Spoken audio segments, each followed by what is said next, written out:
Thrash is nothing without riffs, solos, making a guitar wail, and potentially destroying the guitar after. There were many great thrash bands through the years, especially in the 80s, but thrash guitarists excelled way past that chaotic decade. So this video is asking, who was the best thrash guitarist? I'm not going to rank thrash guitarists or go over a 5-minute breakdown of each entry, but I'm going to go over some points on some of the most notable and exceptional thrash guitarists that many know. Also keep in mind that this is just an opinion, and I'm not going to be able to cover every single thrash guitarist ever. Drop a comment on who you think is best and who you think deserves more credit. This video is sponsored by Factor. Let's face it, scrounging through the fridge for food and relying on stale leftovers sucks. Even if you have the ingredients, you most likely don't have 30 minutes to an hour to dedicate to staying in the kitchen for a meal that takes less than 5 minutes to eat. That's where Factor comes in. Shipped to your door in safe packaging, Factor eliminates prep time and all the effort spent in the kitchen, along with saving the time of cleaning up the mess after. Speaking from personal experience, Factor has helped with my schedule and my diet, as the options are faster and healthier than any fast food or delivery, as well as being an easy option for food that you actually want to eat. Meal plans range from 4 to 18 weeks, and you can add or reduce the number depending on your specific needs. You can easily modify food preferences, customize your choices, and skip a week if needed. That way you can use Factor at your own pace without worrying about unexpected orders. New subscribers can get a huge discount to kickstart your Factor experience as well. Get 50% off your first Factor box and 20% off your second Factor box using my link in the video description. Stop relying on fast food and bad leftovers. Click the link in the description or scan the QR code with your phone to get your eating habits back on track with Factor. That being said, let's talk about some of the big names and who stands as king of the thrash heap. Let's start with two big names in Metallica. First, Kirk is synonymous with most of Metallica's discography, and even he's not as memorable, for good or bad reasons, as James and Lars. Kirk's ability and contributions to thrash cannot go unnoticed. His guitar work from the 80s until present day earned him respect. While he may not have contributed to the writing of every Metallica album, such as Kill 'Em All or even Hardwired with the whole losing his riffs in a cell phone thing, his performance and talent was never in question. In fact, that might have been the most consistent thing about Metallica as the years have gone on. From Ride the Lightning to Injustice for All, Hammett was a crucial part in making Metallica known for thrash and having Metallica become a household name in the 80s. Metallica would not have excelled that way without Kirk's performances. He also caused the least amount of problems in the band while keeping up his ability.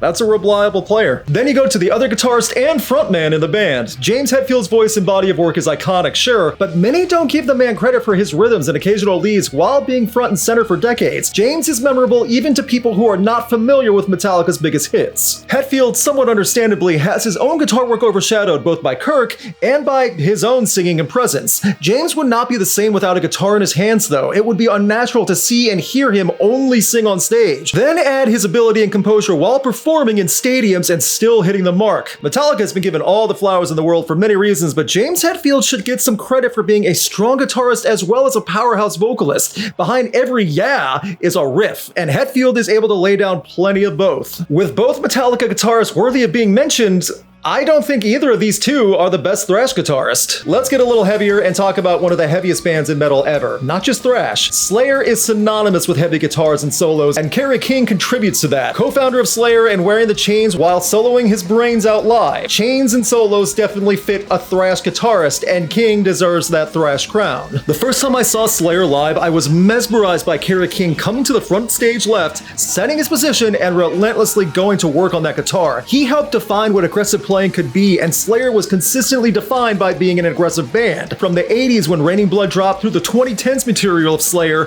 Kerry King was always a figurehead of thrash. King's guitar work didn't have to be overly complicated or progressive either. It was tight, fast, and sounded like a freight train was coming. The technical foundation, along with the speed, made King great. We then go to the other co-founder of Slayer, the late Jeff Hanneman. From the early 80s to the early 2010s, Hanneman was a force to be reckoned with as both lead and rhythm guitarist. His intensity and aggression, along with King, made Slayer the loudest of the big four from early on, and he was a force until his health failed. His demise was brutal, and over the span of 2 to 3 years in the early 2010s, we lost a legendary guitarist. Hanneman was no nonsense and a true intimidator on stage, but somehow that also made everyone gravitate to the music more because you saw how much effort he always put towards every song. Starting out with hardcore and punk influences and venturing into something heavier, Hanneman's greatest moments were with him on stage, guitar in hand. That hardcore hardcore bass also led to creative riffs for the rhythm of Slayer. I mean, solo work in Angel of Death alone makes him a strong contender for one of the best ever in thrash. That leads to the fantastic guitarist of Exodus and Hanneman's replacement in Slayer. Gary Holt is one of the unsung heroes in thrash. Exodus as a band may not be in the big four, but the music holds up to anyone in that four, and Gary Holt's playing in both Exodus and Slayer proves he can handle anything. When Slayer picked up Gary Holt, Holt proved he knew exactly how to fill impossible shoes with the loss of Hanneman. While being aggressive, Holt is also incredibly technical and can get fretwork down to impossible precision with speed. His ability as a backup vocalist and guitarist in two of the best thrash bands ever puts him in the discussion. I think Slayer's time was prolonged because they had such a great fill-in with Gary Holt, who would later become a permanent member. He kept up with everything Slayer and continued to create with Exodus. Those are massive accomplishments that should earn him more respect than he's been given. 3 amazing guitarists through Slayer, and somehow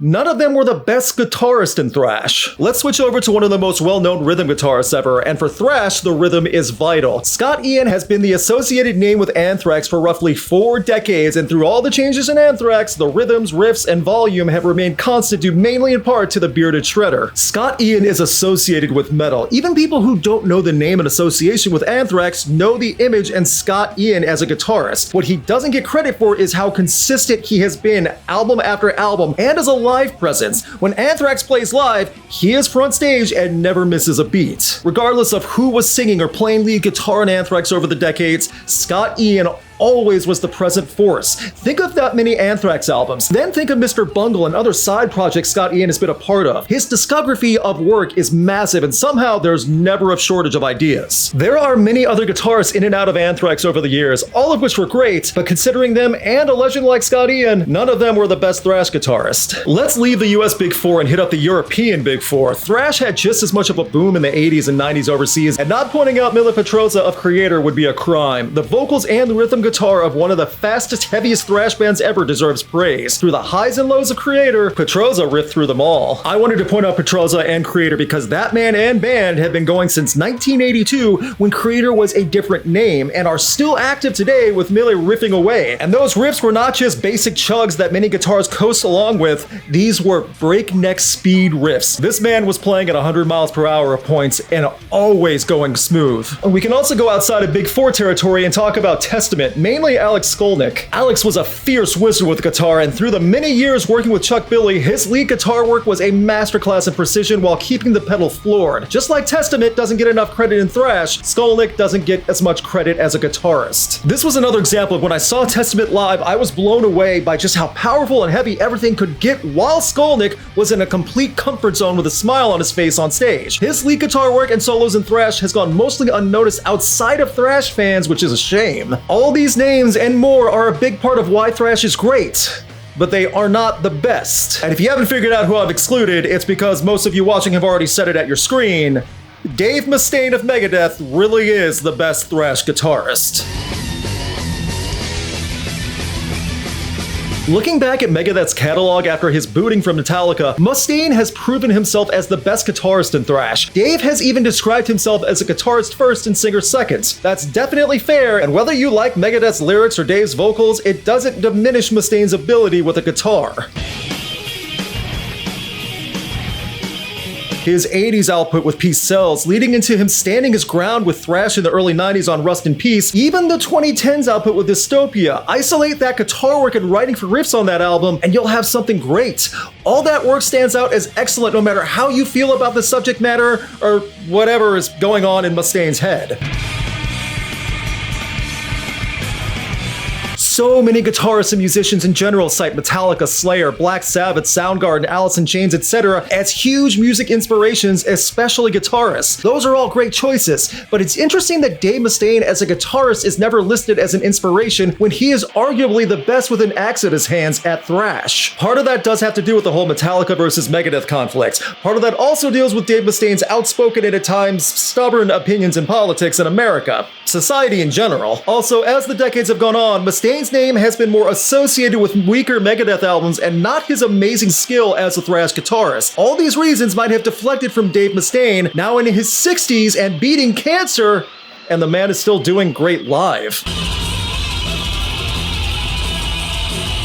I feel the main reason so much of Megadeth's past work, along with the steadfast support from older listeners, now relies on the guitar work. Mustaine hasn't rested on his laurels and phoned anything in when it comes to riffs, solos, rhythms, anything revolving around guitar work. The ever-long bitterness from getting kicked from Metallica might have helped Mustaine step up his own drive as well. That's an argument for another day, but looking over the years and seeing how many great guitarists there were in thrash, I feel Dave Mustaine was best. There are many other thrash guitarists I didn't have time to cover, so leave a comment letting me know your favorite and who you think was great. There are current thrash bands that also deserve mention as well, so drop suggestions for that also. I'm aware topics like this become a flame war in the comments, so just keep in mind it's not meant to be taken that serious. Don't take it as serious as Dave Mustaine does Fox News. If you take anything that serious, then you need to log off the internet for a while because you've had too much. Finally, make sure to check out X-Men '97, best show on TV right now. It really is that great. Just wanted to mention it.